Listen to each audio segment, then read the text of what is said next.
नगरपुर पाटन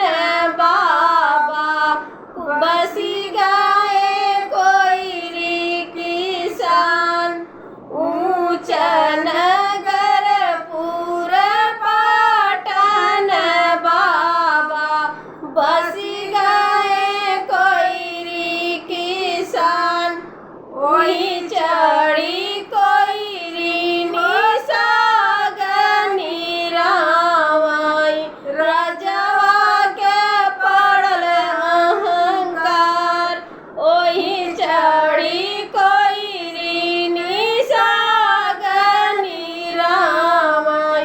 राजवा का पड़ल अहंकार धाऊ तू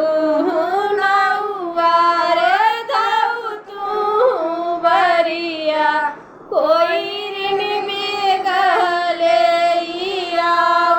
धाऊ तू नौवारे धाऊ तू ही बरिया कोयरी बेगले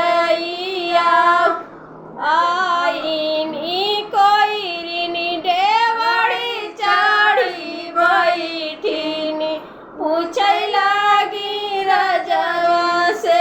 बात आईनी कोयरी डेवड़ी चढ़ी बैठीनी पूछै लागिनी राजा जी से बात जाऊ तोरू राजवा रे देनवा धराई किया रे धराई तोरा पोछ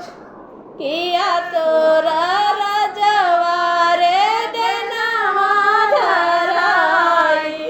किया रे धराई तोरा पोछ नाई मोरी कोयरी देनवा धरावा नाई धरावा मोरा पोछ आवा हो कोयरी पलंग चढ़ी बैठऊ ऊंचऊ माँ गैया ढोली पन आवऊ कोयरी पलंग चढ़ी बैठऊ ऊंचऊ माँ गैया ढोली पन अगिया लगाऊ राजा तोहरी पलंगिया बजरई परई तोर पान अगिया लगाऊ राजा तोहरी पलंगिया बजरा परई तोहरे पान जिया तेना छोड़बै राजा अपन कोई जियते न छोड़ब राजा अपन कोयरियावा मुआले गोहन लागी जाब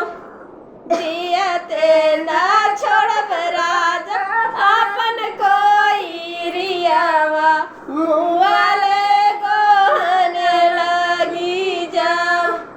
केतुआ कहन कोयरी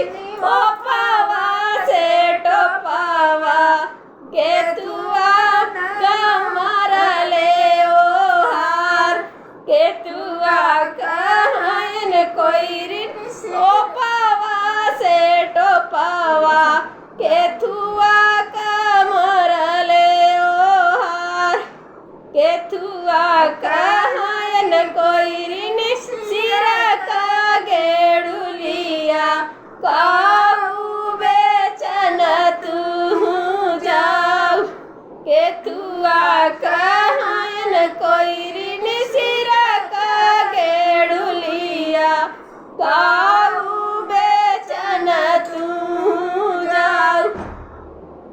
बसवा कहन राजा ओपावा से टोपावा नेता माना मरले ओहार सुतवा कहन राजा सिर का गेड़ुलिया मुरई